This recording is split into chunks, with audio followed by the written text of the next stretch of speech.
Hi, and welcome to my webinar on to-do lists and prioritization strategies for people with ADHD. Thank you for taking the time to join me this evening. Just need to start off with the boring stuff, housekeeping. As it is just me running the webinar by myself, in order for it to run smoothly, I won't be able to answer any questions throughout while I am presenting. However, I encourage you to ask any questions you may have in the chat, and I will either reply to you also in the chat during the activity intervals, or I can answer any questions verbally in the Q&A at the end of the webinar. The webinar is being recorded and a replay link will be sent to you tomorrow. Just a quick about me. I'm Vicky. I have a master's degree in applied positive psychology. That's about what is right about people as opposed to what's wrong with people.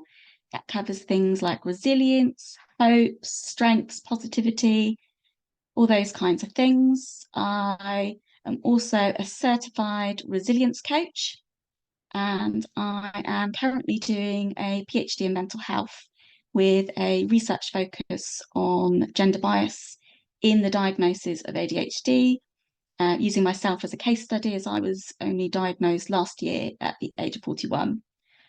So I have ADHD myself. My daughter also has ADHD, so I know quite a lot about ADHD. The plan for tonight is to introduce you to executive functions, talk about what the deal is with to-do lists, talk about prioritization strategies, and introduce you to a to-do list system.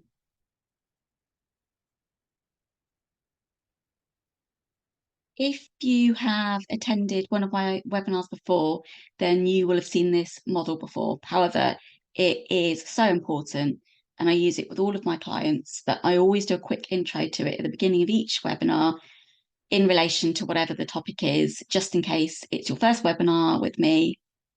ADHD is no longer thought of as a behavioural issue or a childhood condition. More commonly, it's now considered an executive dysfunctional one, although I agree with the theory. I don't really like the word dysfunction and prefer the word difference. Executive function is like the CEO of our brains. It helps us to manage time, pay attention, switch focus, plan and organise, remember details, and avoid saying or doing the wrong thing at the wrong time. In essence, it is vital for managing our daily life. For people with ADHD, these executive functions can be challenging. ADHD isn't just about having difficulty paying attention, as I'm sure you are all aware, that's why you're here. It's also about managing those executive functions, which directly influence how we manage our time and focus on to-do lists and all of those things. So the executive function comprises of several key components. Each of the components plays a vital role in the prioritization process, influencing how tasks are approached, managed, and completed. So you can see at the bottom, I said the source is Brown's model of executive function. So that's the model of executive function that I use. The first, part is activation. Involves the ability to organise tasks, prioritise them, muster the motivation to begin work. Individuals with ADHD frequently struggle with this aspect of executive function, finding it challenging to identify the most important tasks and initiate action. This difficulty in getting started often leads to procrastination, especially when tasks are complex or perceived as uninteresting or boring. Focus is critical for maintaining attention on tasks and shifting it as needed. People with ADHD may find it hard to sustain attention on tasks and do not immediately engage with them, making it difficult to complete tasks that are important but not necessarily stimulating. This can lead to a misalignment between what captures our attention and what needs to be prioritized. Effort is its regulation encompasses the ability to maintain alertness, sustaining effort over time, and managing processing speed. For those of us with ADHD, fluctuations in alertness and difficulties in sustaining effort can hinder the completion of tasks, especially when they are lengthy or require sustained mental effort. Emotional regulation is crucial for managing frustration and modulating emotions. Individuals with ADHD might experience heightened emotional responses to challenges and setbacks, which can disrupt our ability to stay focused on priorities and maintain a balanced approach to task completion. Interestingly, in the original criteria for a diagnosis for people with ADHD, emotions weren't considered. This has been quite a new addition, and that's most likely one of the reasons why women and girls are becoming diagnosed more recently, because it's quite common, and this is a stereotype. I'm sorry for any male attendees who may also have issues around emotional regulation, but it is more common in women to struggle with hyper emotions, and that's probably why you're seeing quite a lot of diagnoses of women and girls at the moment. Working memory and recall are essential for holding information in our minds while engaging in complex cognitive tasks, so brain tasks. ADHD can impair this ability, making it challenging to keep priorities in our minds, especially when we are juggling multiple tasks, which I don't recommend, by the way, or when tasks are not immediately visible. And finally, action involves the ability to monitor and regulate our behaviour.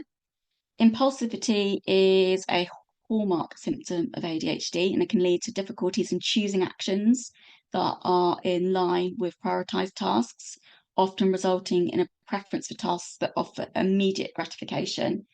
When I'm talking about impulsivity here, it doesn't necessarily have to be anything extreme. It could just be something like interrupting someone's conversation because you couldn't wait for your turn to talk.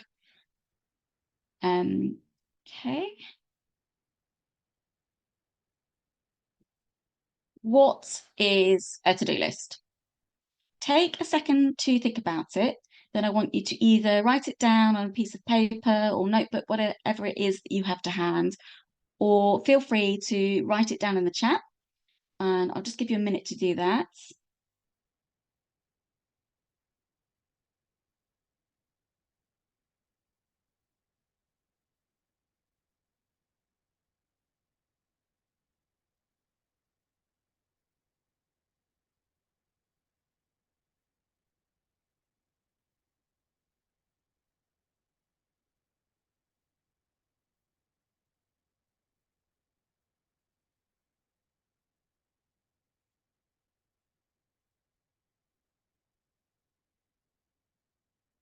Okay, thank you for those of you who shared the chat.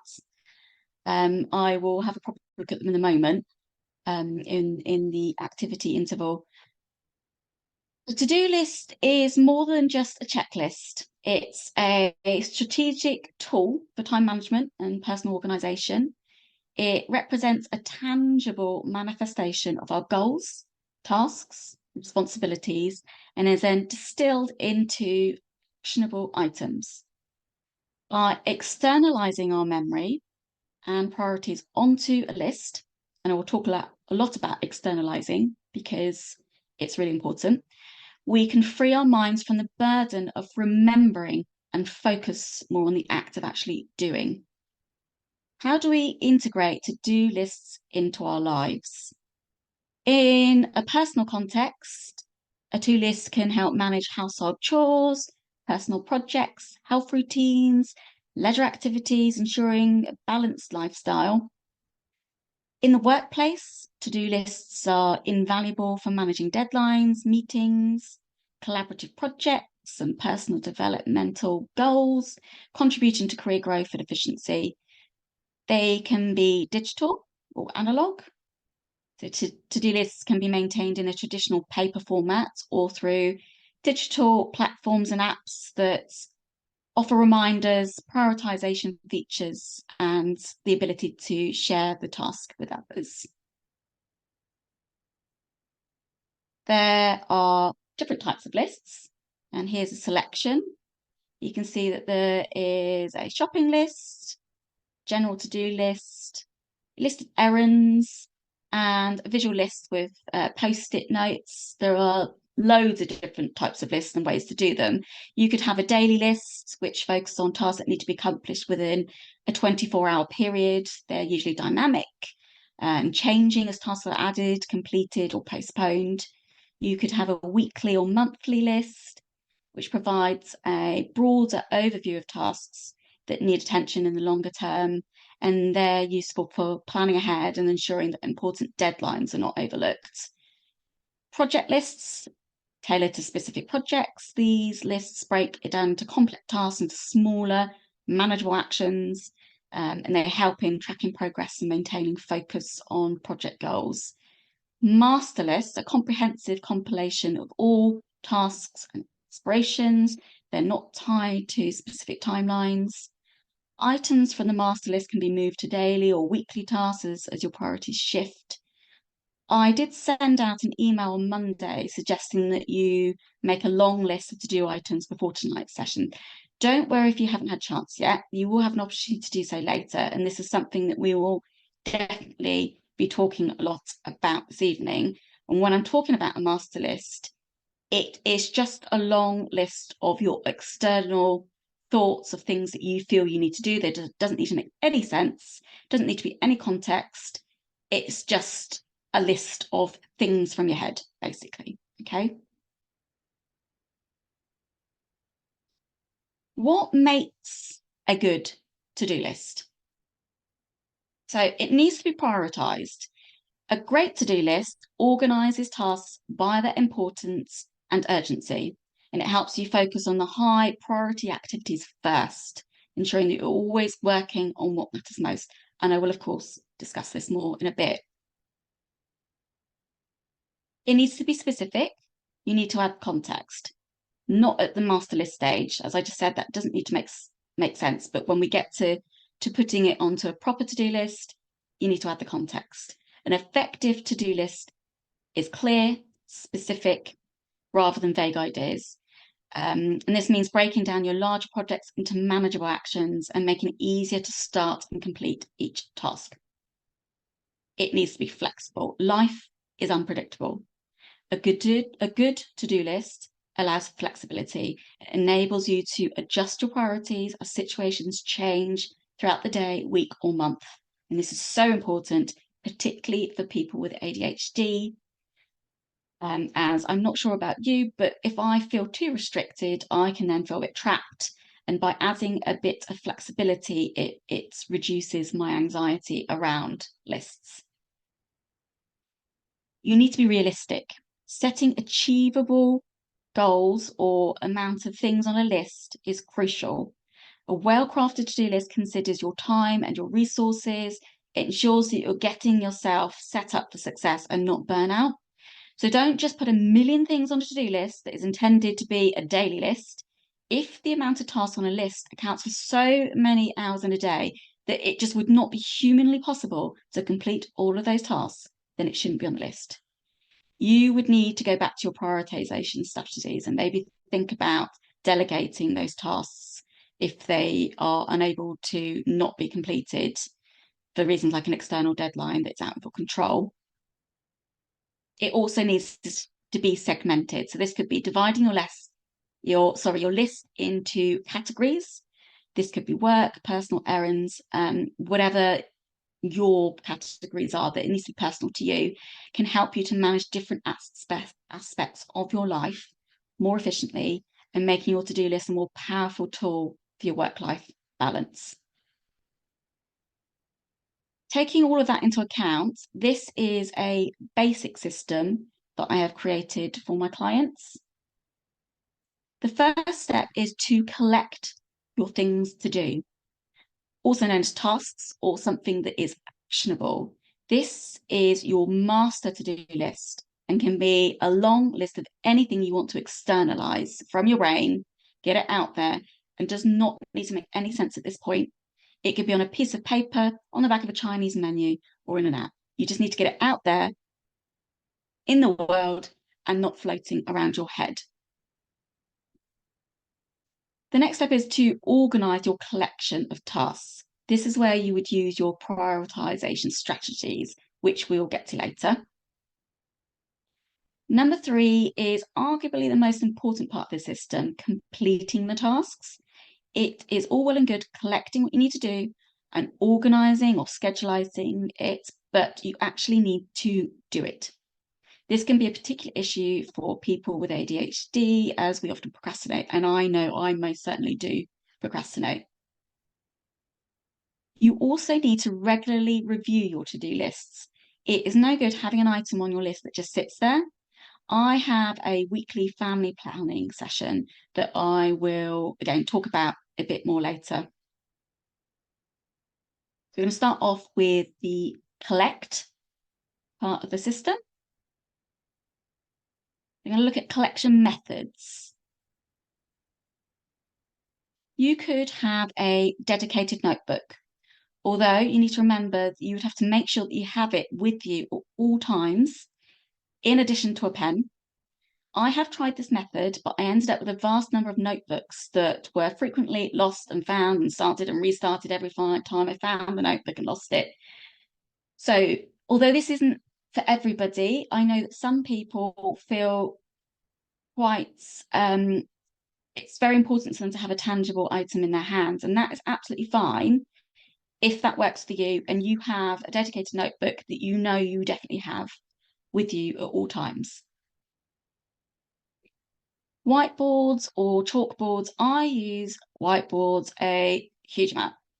I started using it just to help my neurodiverse daughter with schoolwork, and I ended up having a number of them in various sizes. I'm not kidding. I'm going to show you actually. So you can see here that I was using a whiteboard the other day, working on a module for an online course I'm doing, and I had some thoughts that were floating around in my head, and I desperately needed to externalize them. Here they are. Quite random, I know. Plots, Christmas shelf. Sorry. I did then obviously put them onto the relevant list later on that day. This is another whiteboard currently at the bottom of our stairs, as my daughter likes to know what's happening each day. And you can see that we've got various things on there when my husband's in the office, what day my daughter has PE, if she's got swimming, etc. So although that's not a to-do list, by having something that is physically there, it might remind you to put something onto a to-do list. Also, talking about externalizing things, I find that saying things out loud can help. And I was actually sat in a coffee shop the other day doing some work when I just shouted out the number or the word 17. Everyone looked at me. It was quite embarrassing, but it was me trying to remember the number 17 as I went from a spreadsheet to an email I was typing. And I was attempting to vocalize my working memory, but I forgot that was in public. But I'm a fan of whatever works for you, so don't worry about what other people are thinking. Going back to our collection methods,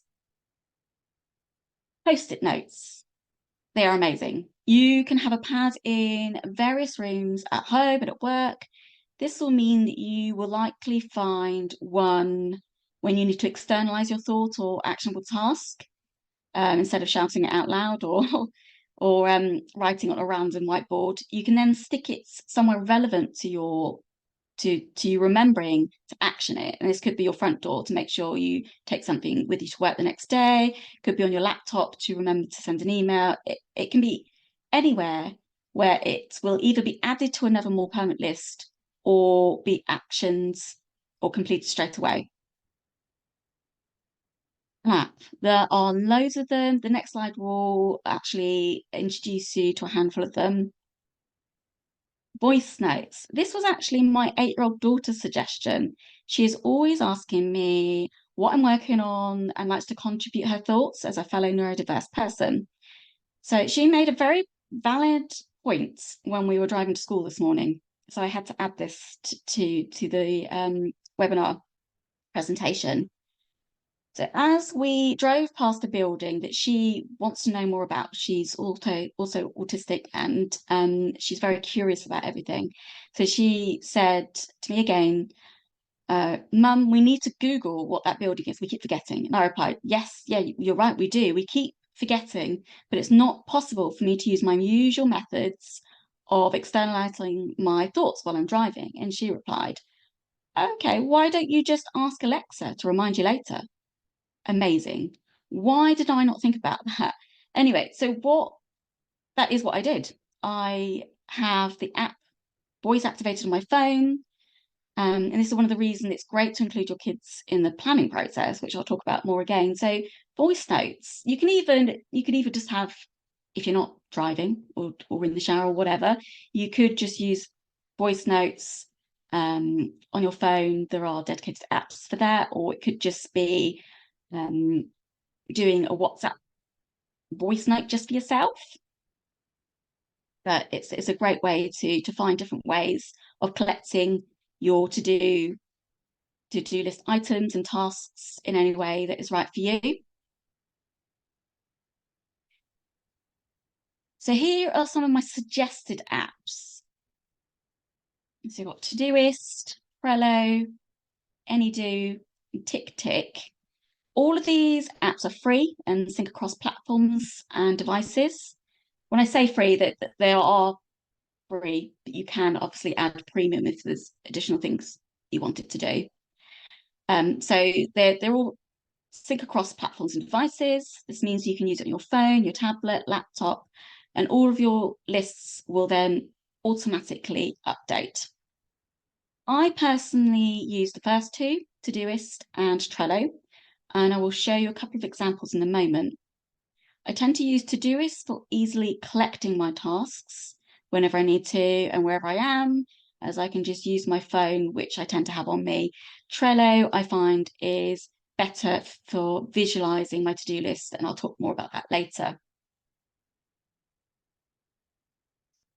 I use the Todoist app to externalize all of my actionable thoughts. And by that, I mean things that can be thought of as tasks. By using the quick add function, which is what this screenshot is of, I literally open the app and press add. I type the thought or thing that is floating around in my head. By externalizing these thoughts, I'm not only making sure that the task will be completed at some point, but I am also reducing stress and anxiety about forgetting to do something. There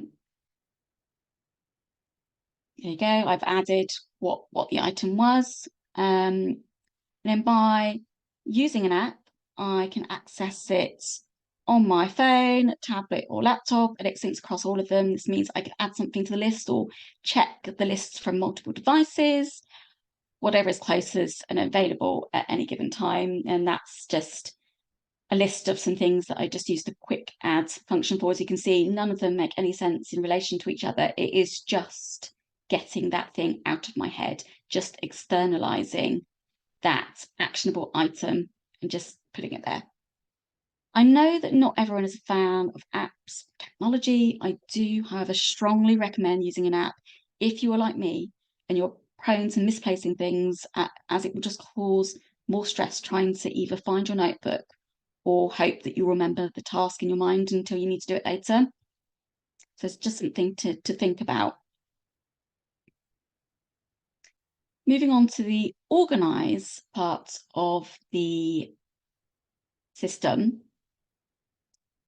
This is the ultimate prioritization strategy. You may have heard it called the prioritization matrix or the Eisenhower matrix, and we're going to have a closer look at it because the organise section is about organizing those collection of to-do things into some form of like project prioritization onto different lists. Just going to have a closer look here. So it's a simple but really effective method for prioritizing tasks based on urgency and importance. For people with ADHD, it offers a clear visual framework for categorizing tasks, helping to reduce the feeling of being overwhelmed and making it easier to focus on what truly matters. It's a simple tool, and this is how you use it. Step one, draw the matrix, or you can use a template, which you can find on my website. If you're drawing it, create a large square and divide it into 4 smaller squares or quadrants and label them as follows. Quadrant 1, urgent and important. Quadrant 2, important but not urgent. Quadrant 3, urgent but not important. And quadrant 4, neither urgent nor important. Step 2 is to list your tasks. You could write down all the tasks you need to accomplish or use a master list that you've already created.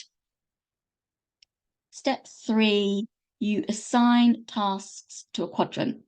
You need to evaluate each task based on its urgency and importance, and then you place each one into the appropriate quadrant of the matrix. So quadrant 1 is do. These are tasks that require immediate attention and action. They're critical for your work or life, and they often come with tight external deadlines. When I say external deadlines, I mean imposed by someone or something else out of your control. Quadrant 2, plan. These tasks are important for achieving your long-term goals, but they don't have immediate deadlines. So planning the time to address these tasks is crucial, as they often contribute to your personal growth, relationships, and future success. Quadrant 3 is delegate. These tasks need to be done soon, but aren't necessarily important for your personal goals or values. If possible, delegate these tasks to someone else. I know this is easier said than done, but try if you can. Quadrant 4, eliminate or delete. These tasks are neither urgent nor important. They don't contribute to your goals and often serve as distractions, which is already an issue for us with ADHD. Eliminate these from your schedule to focus on more impactful activities. And step 4 is to take action. So start with quadrant 1 tasks, as these are the most pressing. Once you've addressed or scheduled all quadrant 1 tasks, you move to quadrant 2. Regularly review your plan for these tasks, as they are crucial for long-term success. This can be incorporated into your weekly planning session, which I'll talk about in a moment. For quadrant 3 tasks, determine if someone else can handle them. And finally, eliminate or minimize quadrant 4 tasks as much as possible. I don't personally use the matrix as you see it here, although many do like to use it as it is. I actually use the fundamentals in terms of importance, urgent, etc., but I use Trello, which I'm going to do an example for you now. This is what a workspace or project would look like on the Trello website, which obviously I'm doing on my laptop, so you could also do this on your tablet or your phone. For this part of it, I was suggesting on the laptop, and I'm actually using, you can see the board bit there. So this board is called a Kanban, which is Kanban, Kanban, and that is these boards here. And you can add more. There's a little button to the right-hand side where you can just add more as you need. So you can see here I have my master to-do list. It's all quite random, nothing is linked to each other. It's just me externalizing my thoughts again. And then you can see the other boards here are the fundamentals, the basics from the Eisenhower or prioritization matrix. So you've got the do, schedule, delegate, and delete. Trello's really easy for then taking these items here and dragging them, literally just dragging them into one of these other lists. Firstly, I just need to mention that what you can do on each of those lists, because when you made your big master to-do list, it was just externalizing your thoughts. What you can do at this stage is go back in and add the context. So you can add description or labels, a checklist, dates, an attachment, which could be an email or a PDF or something that puts that item into context of why you're doing it and will help you make the decision of how to prioritize it.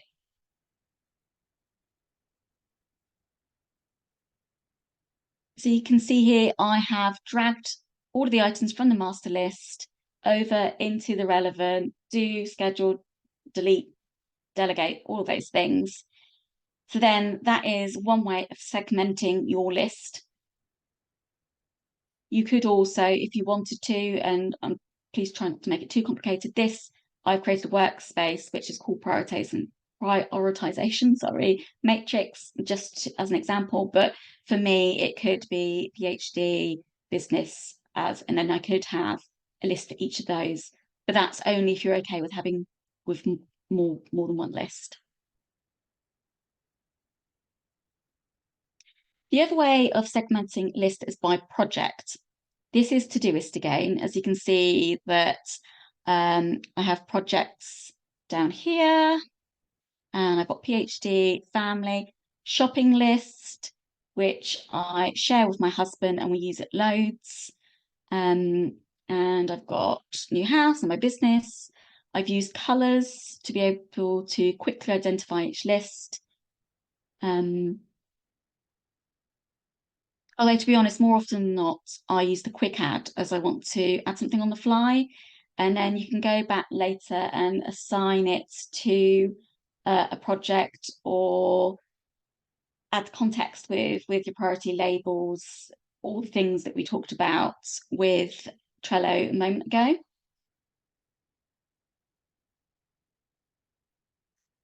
Okay. Now I want you to try and give this a go. I want you to have a go at segmenting your list that you have already created, or if you haven't done that yet, you can do that here. And then I want you to either use the Eisenhower prioritization matrix or to section it by project, whatever is best for you. It's really important that you make it your list. And I'm going to give you 5 minutes. And if you do want to use the matrix, here it is just for your convenience.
You've got 1 minute of that left.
Okay, great. So I hope you found that helpful.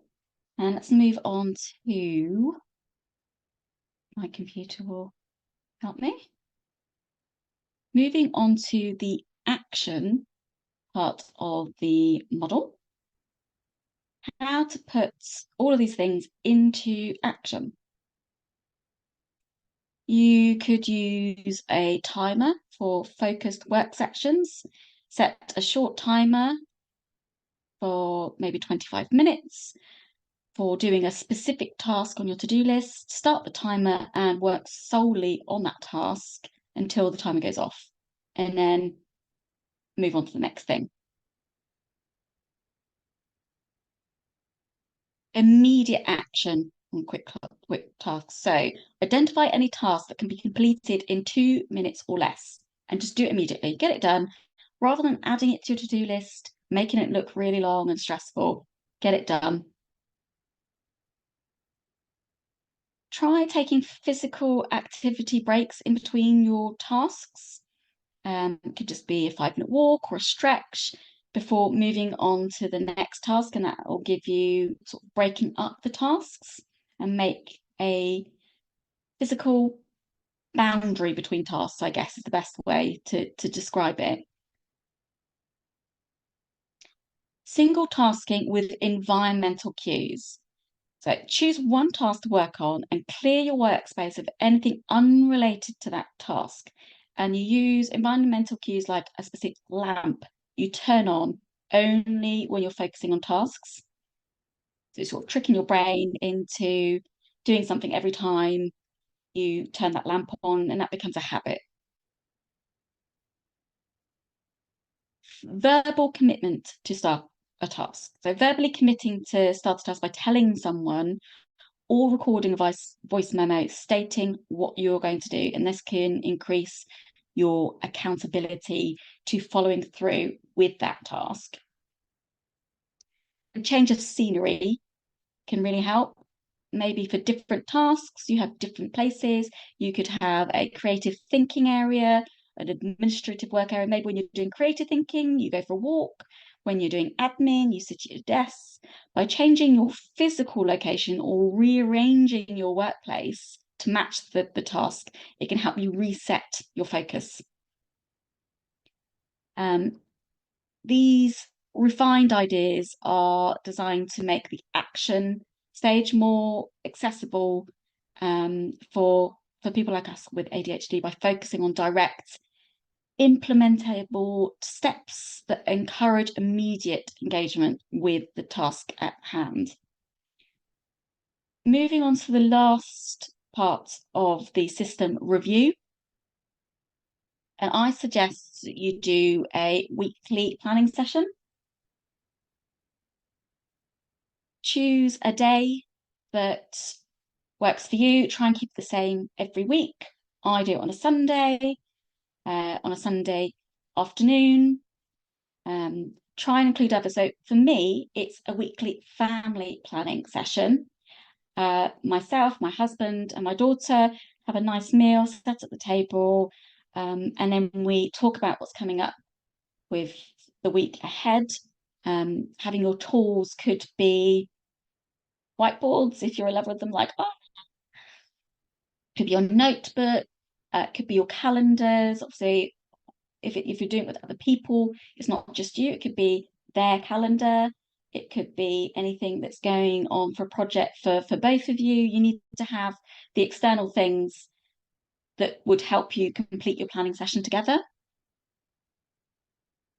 You need to review your ongoing to-do lists, whether that is using some of the systems we've talked about already with Trello for a project, or whether it's Todoist and you're looking at your master list. You need to review your list every week in your weekly planning session, and you can use it to create your weekly list. Each day you can then think about it at the end of each day, then have a quick look and see if you need to make a daily list. And you want to schedule these actionable tasks. That could be putting in your calendar or sending yourself an email, doing a voice reminder and scheduling that as an alert to come up at a certain time to remind you to do a certain task. And you need to make it visible. This is really important because neurodiverse people are more likely to be visual learners, and we take things in if we can see them. And this is a weekly, many whiteboards that I made with my daughter at our weekly planning session last week. And this sits on our living room floor and we see it all the time. So this isn't a to-do list. I appreciate that. But by seeing what we've got coming up this week, it could remind you of something that you need to do, that you need to add to your master list, to do a quick add. Or it could be that there's something you've already planned for a project. You think, oh, I hadn't thought about that. And you then add that thing to the list. So having everything as visual as possible is really important. So to summarize everything I've talked about this evening, you need to externalize your actionable thoughts and get anything that is in your head out there in the world, whether that is an app or notebook or whatever, just get it out there. You need to collect your tasks. We talked about different ways of doing that. Use an app if you can. I would really recommend it. I appreciate that that's not for everybody, but it will take the stress off of you remembering to take that notebook with you everywhere you go. You will always most likely have access to either your phone, your tablet, or your laptop somewhere nearby, and then you can just collect that task, schedule it, make a note, whatever, just get it out there. Please do not overschedule. We are all human beings. And putting things on a list does not mean one it's going to get done, because if you put too many things on there, it won't get done. You need to think about how much time you have in a day, what your resources are. Also, by overscheduling, you're going to feel bad about yourself at the end of the day or end of the week when you don't get it done, and that is going to lower your self-esteem, make you more stressed, more likely you'll make a mistake. So really think about your schedule. And I know that that's quite difficult for ADHD people who perhaps have issues around time blindness, which I talked about last month. And this is how all of the different systems fit in together with time management and to-do lists and everything, and creating your own personal organization system. Make it visual. I cannot overstate this, making it visual, because having it in front of you, you're more likely to trigger other thoughts and you're more likely to remember. And you need to hold yourself accountable, whether that is getting someone else to help you with that, whether it's a partner, a colleague, your boss. That's okay, as long as you are asking for help and they should be willing to give it, because you are trying to do your job properly or make everything at home better. So my other webinars I have coming up, next month I am doing running a house. So that could be meal planning, budgeting, but it could also be chores and cleaning schedules and all those kinds of things. In April, I am doing one specifically for women with ADHD. In May, I've just added this, is mastering your emotional regulation. As I mentioned earlier, this is more of a new aspect to ADHD, but it's really important. So I have a Facebook group, which is a community for women with ADHD. It's called ADHD Has. It's on the bottom of my email signature. So you'll be able to see that when I send an email to you tomorrow with the link from this evening's webinar. I am also launching an ADHD online course, which is about executive function. That'll be in the next couple of weeks.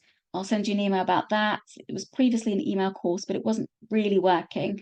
So I am making it an online course. That is it for the moment. So if you have any questions, feel free to type them into the chat box. I will stick around for a little while and answer any questions you may have.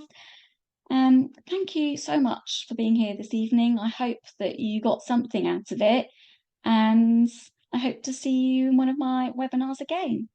Thank you so much.